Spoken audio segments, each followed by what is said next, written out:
It's the 2019 Subaru Crosstrek Hybrid PHEV versus nature. That's coming up right now on Driving Sports TV. You might remember this one. It's the same Subaru Crosstrek plug-in hybrid we tested down in California just a few months ago. While our first review let us dive into all the features, we really didn't feel that the all-wheel drive system was really challenged. And considering all the other vehicles we've run up our rock trail recently, we were really curious how Subaru's little plug-in hybrid would manage the same course. But first, let's review some of the features on this 2019 Crosstrek Hybrid PHEV. Under the hood is a setup Subaru calls Star Drive. This is a hybrid powertrain that has a 4-cylinder direct-injected gas engine, combined with 2 electric motors. One motor functions as a generator. The other provides propulsion. This package is connected to a continuously variable transmission that powers all 4 wheels through Subaru Symmetrical all-wheel drive. The combined power output is 148 horsepower, less than the standard Crosstrek's 152, but it does feel faster due to the immediate torque from the electric side of the powertrain. When commuting, the PHEV will try its best to stay into EV mode, only kicking in the petrol when you really punch the throttle or if you exceed 65 miles per hour. If you do deplete the battery, you're looking at 35 miles to the gallon combined, according to the EPA. In EV mode, you have a range of up to 17 miles, thanks to a stack of 8.8 kilowatt-hour lithium-ion batteries located in the trunk. These do take up a bit of space, so total cargo capacity is reduced in the PHEV. 16 cubic feet with the seats up, 43 with them folded down. Charging is done through a standard level 2 port. You can also just let the gas motor charge it up, but that is kind of missing the point. Ideally, if your commute is under 17 miles and you have a charging plug at home, you should be able to drive the Crosstrek almost exclusively on electric power. Because I want to test out this system in its optimal state, I go ahead and hit the hold switch to keep the batteries at full charge as I head into the mountains.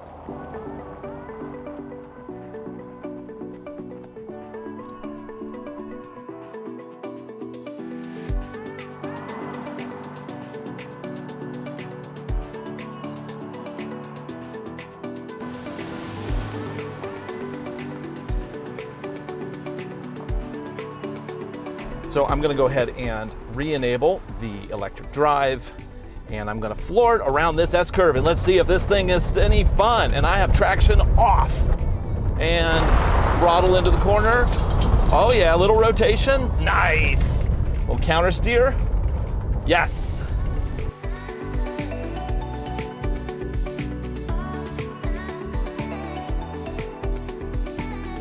Yeah, okay, so it's just as much fun as any other Subaru all-wheel drive. Granted, it is down on power. This hybrid only has 148 horsepower combined between the gas and electric motors. However, it is still enough to have a little bit of fun. Next, we're gonna go check out the rock climb to see how well this particular hybrid system does in much trickier situations. Granted, it's not what everybody's gonna be doing, but Subaru owners actually do take their cars down forest roads, and this is not that unusual of a forest road for the state of Washington, and I assume other states have similar roads.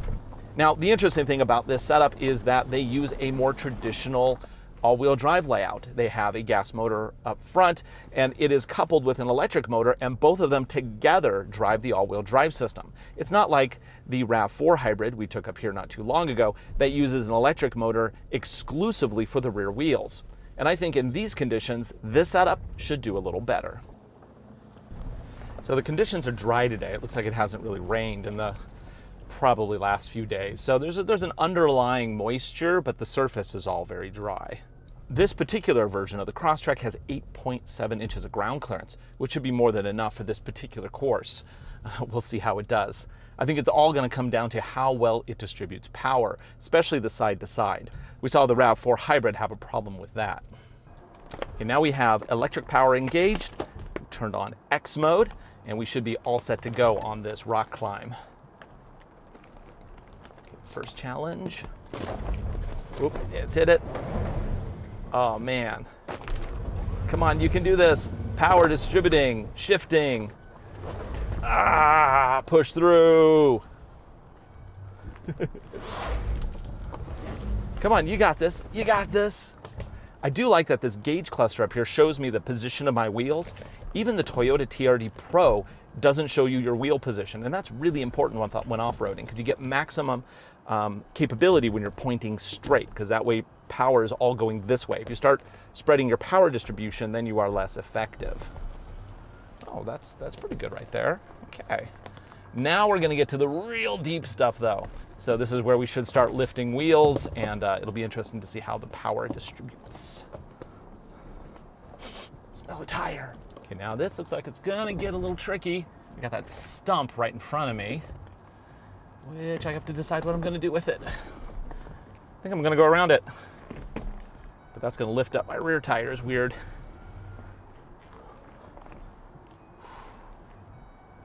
How we doing?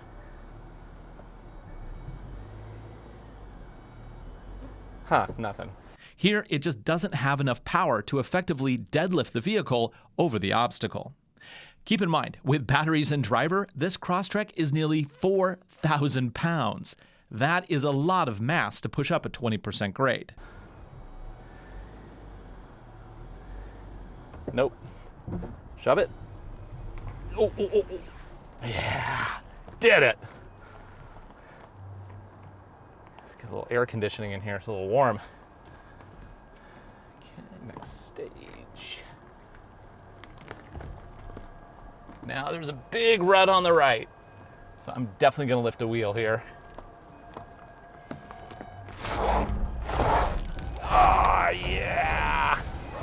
Okay, let's look at this approach. I'm gonna actually park it in the hole and see exactly what we have going on here. Whoop, teeter-totter.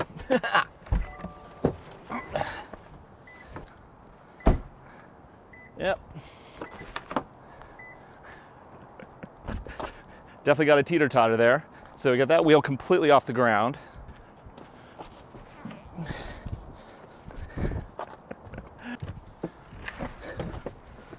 Let's go back a little bit so we get a little momentum here.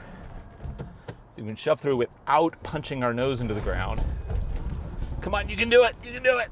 Here you can see the left wheel spinning and the brakes clamp down to transmit that torque to the right wheel. Whew. Oh yeah, no problem. This little Crosstrek did so good, we're gonna give it a bonus round, but it didn't do quite good enough to really let it tackle the cross-cut climb. Instead, we're gonna do this little road extension, which has a very interesting series of bumps, and we'll see how it does. Now I'm still in gas electric. I used about 1/8 of the battery climbing that hill in conjunction with the gas power. So right now it says I'm in EV mode. So the electric motor is powering the all-wheel drive system. If I need it, that gas motor will kick in and give me a little bit of extra punch. So far, so easy. Now this surface is fairly large rocks on top of packed dirt. Now the big issue here is of course going to be the all-season radials on this thing. These rocks on top of this packed dirt are going to give it some issues. So I'm going to have, oop, that doesn't sound good. Going to have to give it,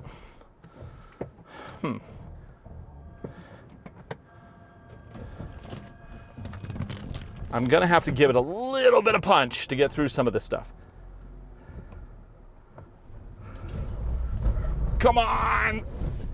Yes, yes, yes, no, yes! Ooh. Okay, took a little bit more aggressive maneuvers. There's a big rock there too. I want to make sure not to hit the oil pan. Yes, because it's a hybrid, it still has an oil pan. And come on, you can do this. You can do this. Come on, come on, come on! Come on, gas motor, kick in.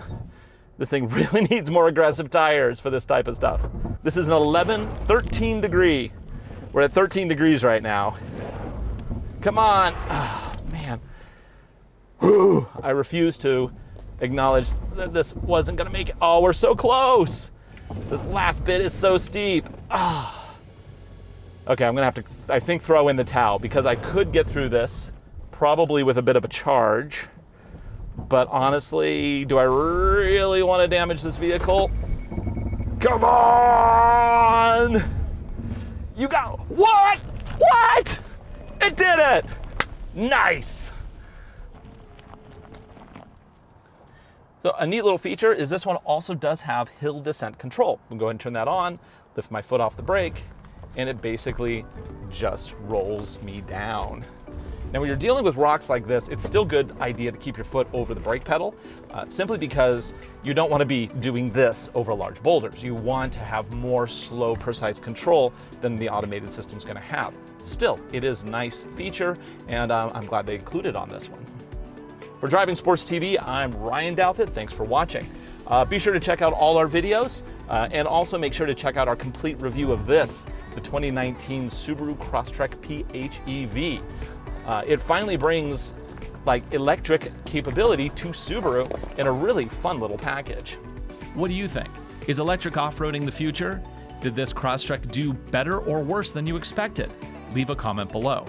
Next week, our video will be dropping on Monday, not the usual Tuesday, because it's our full review of the all-new Subaru Outback. We'll see you then.